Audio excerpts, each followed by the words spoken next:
Hi, I'm Auntie Dawn. Welcome to my kitchen. Today I'm making roast sweet potato. Sweet potato develops a wonderful crispiness when sliced thin and roasted. I use a mandolin to cut even slices that cook quickly, much more quickly than chunks. The mandolin is a kitchen tool of dire power. It is the star destroyer of fingers. It is the slayer of the unwary who reach into the dishwasher at the wrong moment. Please be careful of it the whole time it's out of its storage place. So to start with, you want to buy good sweet potatoes.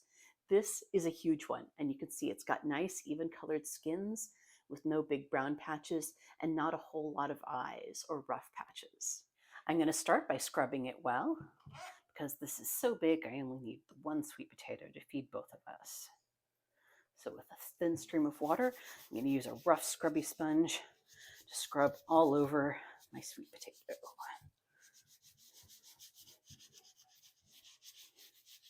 All right, now I'm going to dry thoroughly. Because we're roasting and going for a crispy effect, we really want to get the sweet potato as dry as possible. Now I'm going to trim off both of the ends to get a nice flat surface on each. And also carve out any bits like these eyes and any rough brown patches of skin like that. I find that they do not cook up well.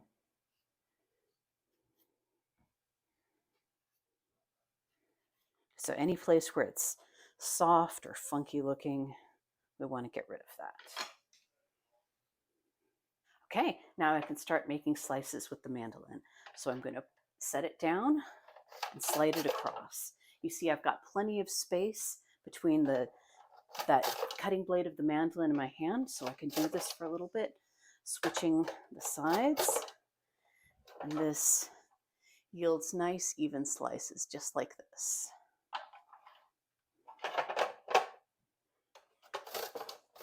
You can see I'm using the single cut attachment on the mandolin on the deeper setting.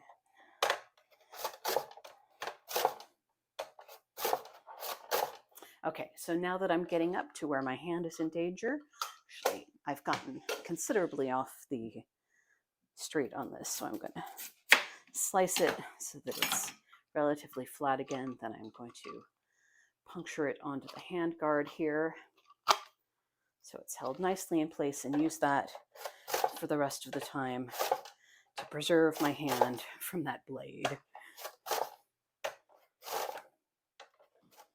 Okay, and it's important that you kind of clear the area where the new slices are landing, otherwise they can get backed up into the guard.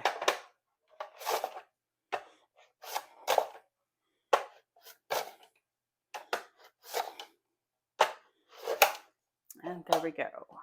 I'm going to use this to push this last slice onto it.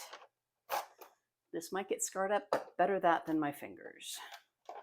All right, now all of these are sliced up. I'm going to rinse my mandolin cutter and put it in the dishwasher. So now I've opened a window. I'm going to turn on my vent fan and turn on my oven to 400 degrees Fahrenheit.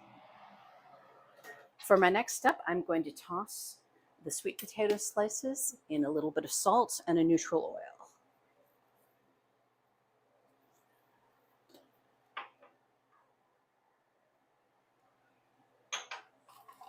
Sprinkle and then toss. You want to get everything just lightly kissed with salt and just infinitesimally thinly coated in oil. All right, that'll do. Next, I'm going to lay them out on baking sheets. They can be next to each other. They're going to shrink up a little bit, but they really don't want to be on top of each other because that will keep them damp and from browning as nicely as I'd like. And if some are a little thicker or bigger, just keep them around the outside and keep the smaller, thinner ones on the inside, where they'll be a little bit sheltered by their bigger brethren. And if there's just too many to fit on one pan, well, you can save the others for another occasion or break out another pan. because if you crowd them, they won't be as good. I've learned that the hard way. Okay, and that looks like all I'm going to be able to fit on here. All right, see this one, I'm going to leave this one out because by the time the rest of these are cooked, it will be burned. All right, now I'm just waiting until the oven comes up to 400 degrees so I can pop them in. Okay, now that the oven's hot, I'm going to roast them for 15 to 20 minutes until the edges start to curl up and they brown. The sweet potato originated in Central and South America, but there's now evidence that Polynesian travelers brought it back across the Pacific to Asia, long before Europeans brought it back to their home. Okay, it's been 15 minutes. Let's see how they're coming along. Ah, I see they're starting to curl up, but they got at least 5 minutes still in them. It seems like nutritionists are always telling us we need to eat more veggies like sweet potatoes. But traditional recipes call for so much sugar that it drowns out the delightful natural sweetness of the sweet potato. But if we roast it, we bring out that sweetness and also get a little crispiness along the way.